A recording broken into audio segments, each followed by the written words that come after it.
கொஞ்சம் ஓல்டு சாதம் இருந்துச்சு, பழைய சாதம்.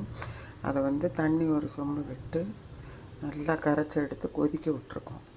இப்போ நம்ம செய்ய போகிறது வந்து ராகி பால். அதுக்கு வந்து 1 ஸ்பூன் நெய், ஓட்ஸ் 1/2 கப்பு, ராகி 1 கப்பு, கொஞ்சமாக உப்பு, பாதி உப்பு. இப்போ இதை நல்லா பிசறிக்கணும்.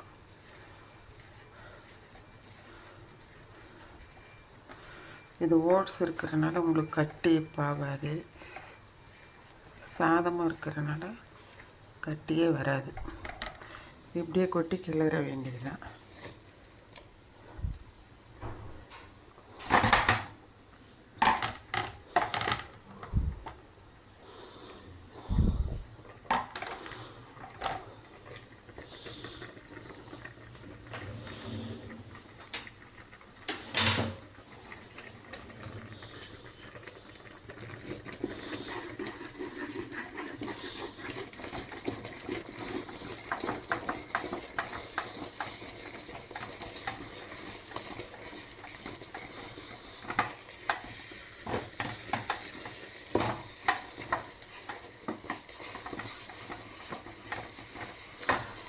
உங்களுக்கு அந்த தண்ணியே அளவானது போதுமானது.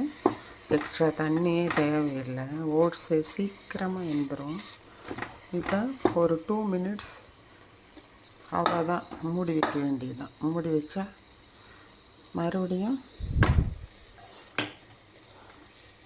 எடுத்து கிளறிக்க வேண்டியதுதான். இப்போ ஒரு பிளேட் போட்டு மூடி வைக்கிறோம்.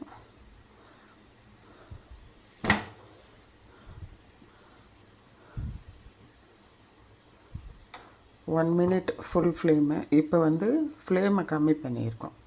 அது வந்து உள்ளுக்குள்ளார நல்லா வேகும். வெந்ததுக்கப்புறம் 2 மினிட்ஸில் எடுத்துகிட்டு காமிக்கிறேன்.